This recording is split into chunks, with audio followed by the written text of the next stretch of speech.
주민 50여 명이 조례안을 상정하지 않은 양천구 의회를 규탄하고 나섰습니다. 주민들은 구청장이 제출한 조례안 등 안건 9건을 구의회가 의도적으로 상정하지 않았다고 주장하면서 구의회를 향해 구청장의 협치 의지에 동조하라고 촉구했습니다. 정부가 재건축 사업 문턱을 대폭 낮췄습니다. 재건축 사업의 최대 걸림돌이었던 구조 안정성 비중이 50%에서 30%로 줄어들었는데요. 안전진단에 가로막혔던 목동 재건축 사업 추진이 빨라질 것으로 보입니다. 부동산 돋보기에서 자세한 내용 살펴보겠습니다. 올 한 해 서울 아파트 월세 거래 비중이 평균 40%를 돌파했습니다. 최근 금리가 크게 오르면서 대출의 부담을 느낀 집주인과 세입자들의 월세 선호 현상이 뚜렷해지고 있습니다.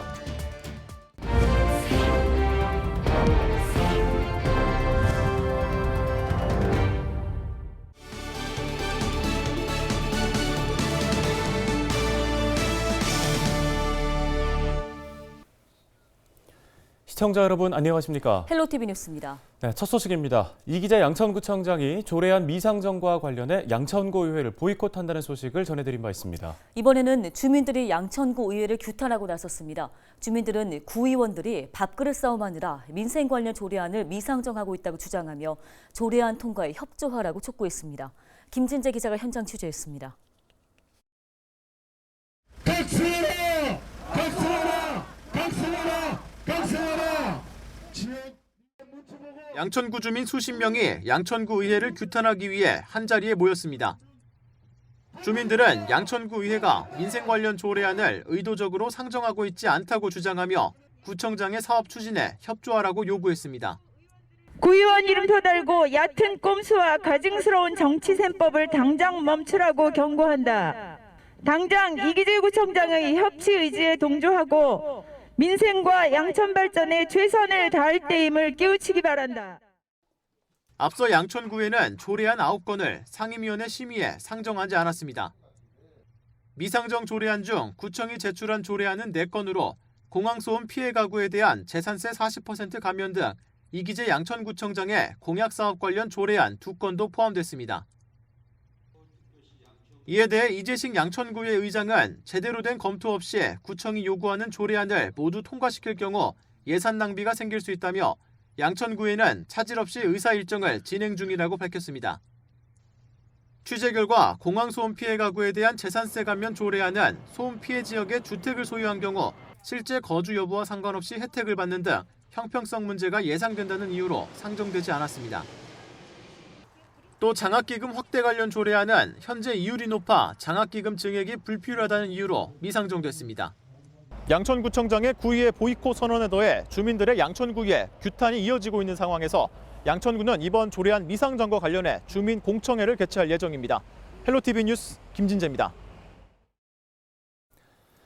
양천구 주민들이 양천구 시설관리공단 이사장 임명 철회를 요구하며 1인 시위에 나섰습니다.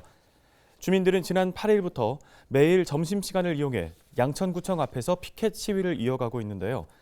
이들은 이기재 양천구청장에게 성매매 알선 판결과 허위사실 기재로 선거법을 위반한 자를 시설관리공단 이사장에 임명한 것을 철회하라고 촉구했습니다. 앞서 양천구는 지난달 7일 박태문 전 양천구 의원을 양천구 시설관리공단 이사장에 임명했습니다. 박태문 이사장은 과거 동서 소유의 모텔에서 일하며 회당 3만 원씩 돈을 받고 성매매 업자에게 장소를 제공한 혐의로 벌금 150만 원을 낸 바 있습니다. 이후 박 이사장은 지난 2014년 지방선거에 출마해 선거 공보물에 이 같은 사실을 허위로 게재했다가 공직선거법 위반으로 의원직을 상실했습니다.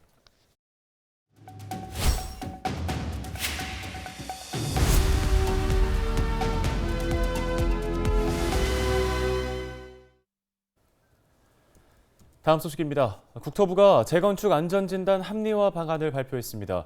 재건축 안전진단은 재건축의 첫 관문에 해당하는 절차로서 구조 안전성 점수 비중은 낮추고 주거 환경 점수 비중을 높였는데요. 양천구 목동 아파트들의 재건축 사업이 속도를 낼 수 있을지 이목이 쏠립니다. 네, 관련 내용을 창조도시경제연구소 이재무 소장 연결해서 이야기 나눠보겠습니다. 소장님, 먼저 정부가 재건축 안전진단 규제를 완화했습니다. 관련해서 전반적인 내용 어떻게 보셨습니까? 일단 뭐 재건축의 첫 관문이라고 불리우는 이제 안전진단에 대한 어떤 장벽을 이제 큰 폭으로 이제 낮췄다라는 거죠. 그래서 이제 웬만큼 이제 건물이 노후도가 좀 되고 주거 환경이라든지 이제 설비 노후도들이 이제 좀 높아지게 되면 이제 재건축에 대한 어떤 사업 추진을 좀 용이하게 하겠다라고 이제 이렇게 해서 구조 안전성은 기존의 50에서 30%로 낮췄고요. 그다음에 이제 주거 환경이라든지 설비 노후도가 이제 15%, 25% 정도 됐었는데 이거를 30%로 이제 일률적으로 맞추는 바람에 이제 구조 안전성하고 주거 환경하고 설비 노후도가 전체 이제 90점 정도를 차지하는 어떤 기준으로 완화했습니다. 네, 이번 조치로 서울 내 노후 아파트 단지들의 재건축 사업이 좀 속도를 낼 수 있을지 궁금하고요. 또 조건부 재건축의 경우에는 자칫 재건축 시기를 지연시키는 수단으로 작용할 수 있을까 하는 우려도 있는데요. 어떻게 보십니까? 재건축 사업이 속도를 낼 수 있을까에 대한 부분은 이제 저는 좀 아니라고 보고요. 안전진단 규제를 완화했다 하더라도 재건축 자체가 안전진단이 통과된 이후에도 상당한 오랜 시간이 걸리기 때문에 어떤 주민들의 어떤 화합, 그 다음에 사업성이라든지 어떤 이런 부분이 삼박자가 맞아주지 않으면 속도를 내기가 어려운 사업이라고 봅니다. 그다음에 이제 그 재건축에서 이제 재건축 시기를 지연하는 수단으로 조건부 재건축이 활용될 수 있지 않을까에 대한 부분은 기존에 이제 조건부 재건축 같은 경우는 이제 안전진단 평가 기준을 받아서 30점에서 55점 사이에 있을 경우에 이제 조건부 재건축을 했는데요. 최근에 이제 규제 완화를 하면서 이 조건부 재건축을 45점에서 이제 55점 사이에 있는 부분만 조건부 재건축을 완화했기 때문에 지연시켰다라기보다는 이제 좀 촉진했다라고 우리가 좀 판단을 해야 될 것 같고요. 이제 양천구 목동 전체 이제 아파트 단지는 대규모 단지로 이제 있기 때문에 설령 재건축이 이루어진다 하더라도 순환 재건축 방식으로 이루어질 거로 보여집니다. 근데 이제 양천구 목동 재건축을 우리가 생각할 때 그 전에 이제 가이드라인으로 우리가 판단할 수 있는 이제 그 잠실 5단지하고 그다음에 이제 그 음마아파트를 비교해 보면 음마아파트가 안전진단을 통과했다 하더라도 최근에 가격이 한 7, 8억 이상 떨어진 걸로 거래되고 잠실 5단지도 마찬가지로 이루어지고 있기 때문에요. 그렇게 이제 주택 가격이 떨어지게 되면 사업 속도가 여전히 이게 나지 않는 어떤 재건축의 특성이 있기 때문에 이제 한동안 좀 관망세가 유지되지 않을까 이렇게 생각합니다. 특히 이제 목동의 경우에는요.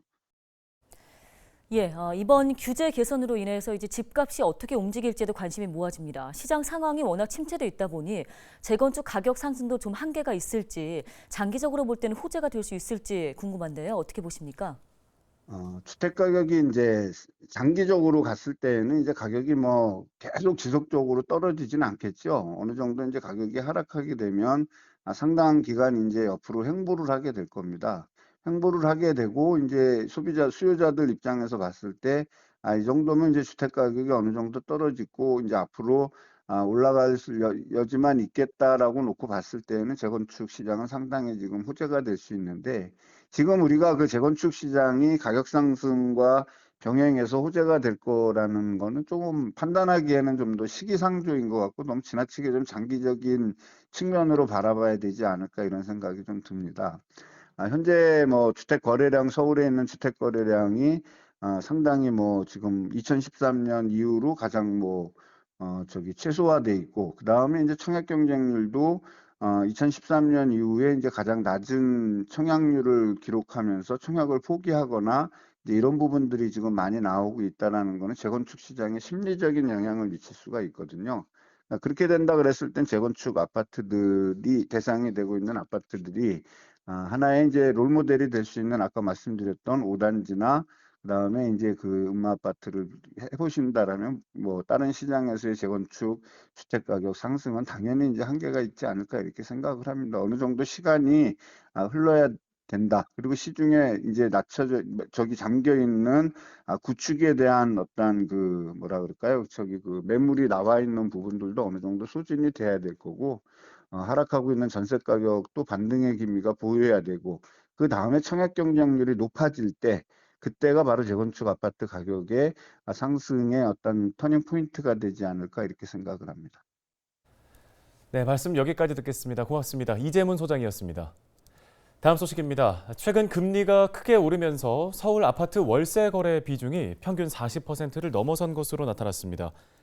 서울 부동산 정보공장이 발표한 자료를 보면 올 들어 현재까지 서울 아파트 월세 거래량은 8만 6천여 건으로 전체 전월세 거래량의 41.7%를 기록했습니다. 이 같은 수치는 지난해 38.5%보다 3%포인트가량 올라간 수치이며 2020년에 비해서는 10%포인트 이상 상승한 것입니다. 자치구별로는 강남구가 46.4%로 가장 많았고 마포구와 노원구 순으로 조사됐습니다.